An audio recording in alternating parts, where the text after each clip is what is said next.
We are going to walk through A Level Sociology Paper 2. This is from 2023. We're going to look at the examiner report, which is published after the exam. It gives you some fantastic insights to what the examiners are looking for and what the most successful students did, but also what students did that cost them some valuable marks. Now, looking at the question booklet, it does tell you some important information. It tells you that you will have 2 hours to answer, and also you will get an additional 16-page answer booklet. Now, this is the answer booklet that will get sent off. Your question paper won't be. And it is important to notice that you do need to use black ink, and this is because your answer paper will get scanned in. So it is important that you follow these instructions. Make sure you write the information on the front of the booklet, your answer booklet, and that is your paper reference. You will answer all the questions from one topic in section A and do the same in section B. Make sure you use the numbers from the question that you're answering. Do all rough work in your answer booklet, and if you don't want it to be marked, you cross that out.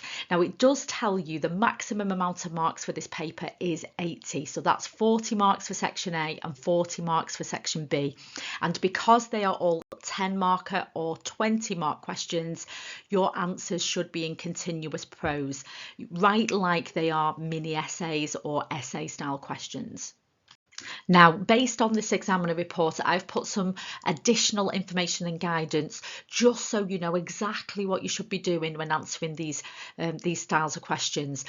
On paper 2, there is only 3 styles of questions. There is a 10 mark outline and explain, a 10 mark with an item, and a 20 marker.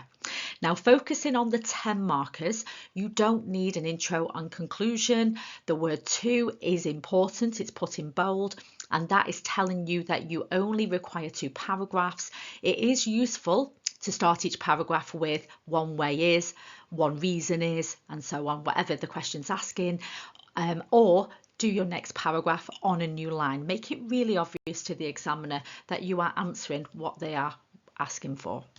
And here's a little bit of an overview of the 2 styles of 10 markers. Now, firstly, the first one in each section will be an outline and explain, and this is where there is no item and the focus is on application, so don't rely on just reciting knowledge. It would be asking you to bring in aspects of knowledge in a way that you might not have studied before. So make connections across topics. It is synoptic. So make sure that you are preparing yourself for these cross-topic links. There is more marks for knowledge and understanding, and importantly, there is no marks for evaluation, and it will not be credited. Now, this is different from our analyse question. This is where you get an item. Make sure you clearly indicate the item use, so quote the item and use the word in brackets item or according to the item. And in the item, the sentence that restates the question, which is usually the final sentence, that is not a hook. The hooks come at the start of the item, and that's what you should be referencing. There is evaluation marks available for this, so you will get AO3. And your best answers are focused, clearly stating a point, developing it, using concepts, studies and evidence and theory as appropriate. Now, looking at the 20 marker, timing does seem to be, as always, an issue, as the second 20 mark was either quite brief or incomplete for some students. So it is important that you are practicing questions timed. When there is an item, the item is there to give you a few starting points, including ways into evaluation. With these questions, there is often a wide range of material that can be relevant, so students can be selective. It is more effective to cover a limited number of views and theories in depth rather than including every possible theory. Remind students they are expected to bring in further ideas as it's indicated in the question and your knowledge, and students who plan appear to benefit by having more structured and coherent responses. And again, this is from the examiner report from 2023. And finally, make sure that you are reading the questions carefully to what is being asked for.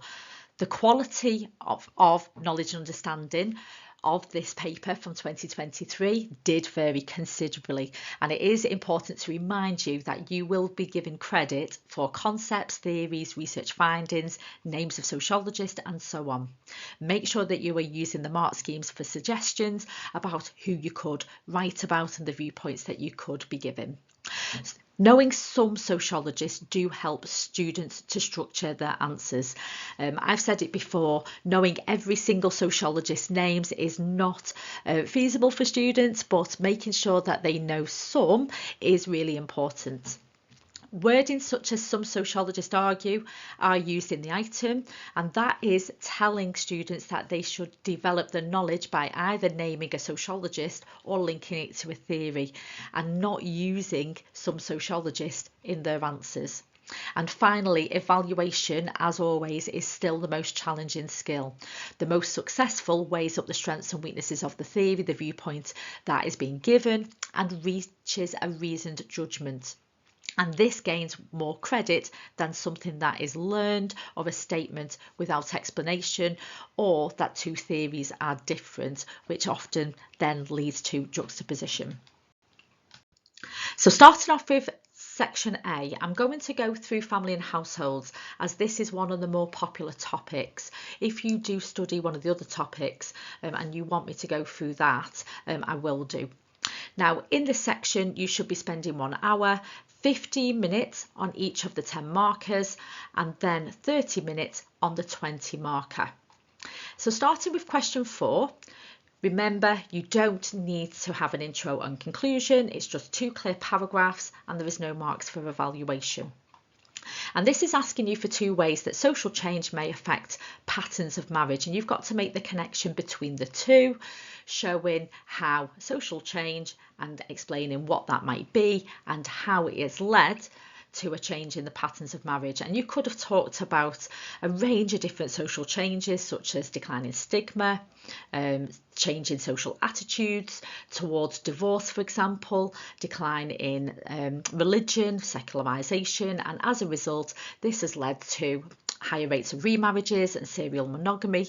You could have talked about social policy changes, so law changes, which has led to more alternatives to the traditional marriage and an increase in same-sex marriages. You could have talked about the influence of feminism, which meant that women are choosing alternatives to traditional marriage.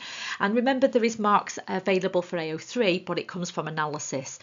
And according to the mark scheme, it's to what extent is this social change has affected these patterns of marriage? So has it had the influence to everybody, for example? And I know some teachers use cages to encourage that analysis. Now, according to the examiner report, this question was generally answered quite well, with answers often citing changes in values or legal changes.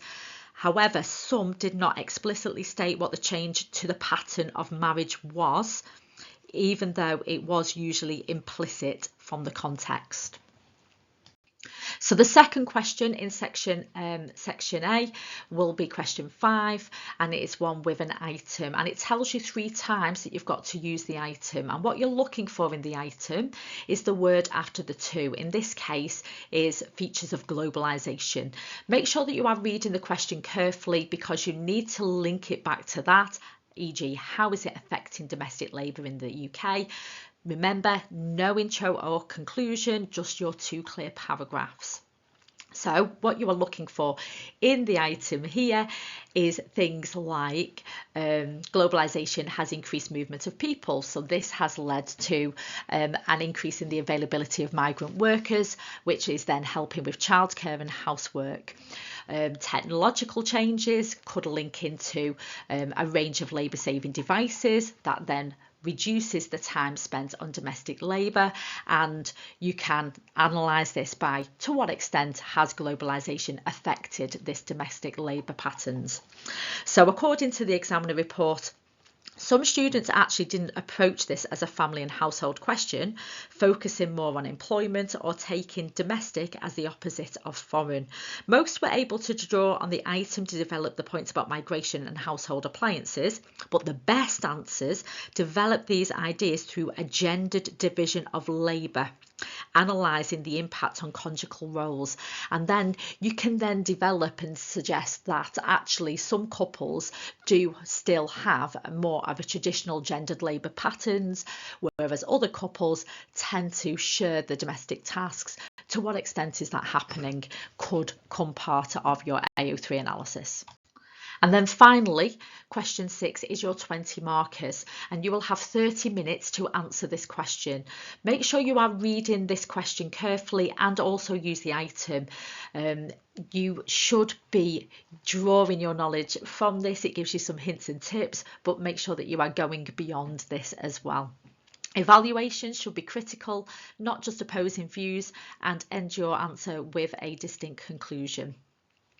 So what you were expecting to do in this question is to discuss the views on the demographic changes. So thinking about our feminist viewpoint, our new right, our postmodernist, and what they would say about a declining birth rate or death rate or migration patterns, and then consider the impact on family and households in the UK. So is it leading to a rise in family diversity, and what are the sociological views surrounding this? So according to the examiner report, many students were knowledgeable about the demographic changes, so they could tell you about the birth rate, the death rate and migration patterns, and tended to give descriptive accounts of those rather than focusing on what effect it was having on families. Many did include a debate about the nuclear family as opposed to family diversity and use theories. And this sometimes focused on a more general argument rather than connecting these with the demographic changes. So by this time 1 hour has passed and we're moving on to section B, and again I'm starting with one of the most popular topics, which is beliefs in society. And again you will see there is 3 questions. It is in the same style, it is in the same layout, so following the same instructions as before. 15 minutes for your 10s and 30 minutes for your 20, and that is 1 hour in total. So we're starting off with question 13. This time it's asking, outline and explain 2 ways that globalisation may affect the functions of religion. So you've got to give some knowledge about globalisation and then how has it affected functions of religion. So you could have talked about things like religion may not be legitimising the interests of the powerful groups because of globalisation. They have access to alternative ideas through new media, or religion may no longer maintain harmony due to a conflict of views that are accessible in a global society. Or you could have talked about a lack of social solidarity due to multi-faith nature of society now. And remember, there is no marks for evaluation, so you're going to get your AO3 from analysis. To what extent is globalisation affecting these functions? Now, according to the examiner report, many answers were able to identify 2 ways that globalisation has affected religion. For example, how new media can provide access to a range of beliefs online. The connection to the functions of religion was often less clear, and that meant the students were less successful in this question. Moving on to question 14, it is your 10 marker with an item. Remember, it does tell you 3 times to use the item. That's what you're looking for. And the clue is, what is the word after the 2? So here it is asking for reasons why religion might have a greater influence. And there's your 2 hooks. Remember, the final sentence in the item is just a rewrite of the question and is not going to be a hook, and you will not get marks from using that one. But remember to read the question really carefully, because you'll need to link it back to this, because it's asking you to compare to science on some people's lives. 2 clear paragraphs, and there is marks available for evaluation as well. So, for example, you could be talking about things like some people prefer religion because science provides less comforting answers to life's ultimate questions, linking it to hook number 1. Unlike like science provides, religion gives you rituals that provide a way for people to cope with times of change. There's hook number 2. You could even talk about religion providing a rite of passage, which support people through this time of change as well. And you can get that AO3 mark. To what extent is religion having this greater influence than science? And I suppose you could critique it by mentioning secularisation. If people aren't religious anymore, to what extent is it having this influence? Now, according to the examiner report, another question was generally answered well. Sometimes there was an overlap between the two reasons, or the claim about religion lacked a comparison with science. A small minority of students misread the question, reading it asking why science had a greater influence than religion. So it is so important that you do read the question as carefully as possible. Then finally, question 15 is your 20 marker, and you have 30 minutes to answer. And again, make sure that you are reading the item carefully, connect your knowledge to it, give examples, and your evaluation needs to be critical, not just opposing viewpoints, and end with a distinct conclusion. Now, this question was asking for a range of sociological explanations on ethnicity. So people like Bruce, cultural defence and transition, the impact of migration, racism, clash of civilizations, religion as a source of social solidarity. Functionalists might feature here, as well as postmodern views. Evaluation will be developed. Make sure that you create the debate between the different levels of religious beliefs between different ethnic groups. So don't do a general viewpoint, be very specific. And you could even consider the extent of secularisation, and does that have an impact on different ethnic groups as well. So according to the examiner report, the best answers here were very good, applying a range of ideas from across the topic to ethnicity.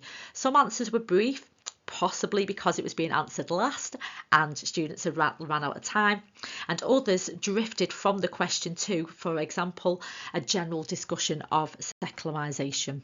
So it is important that we do read the question as carefully as possible.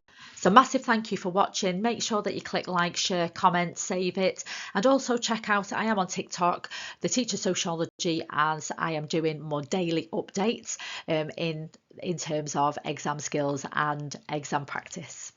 Thanks everyone.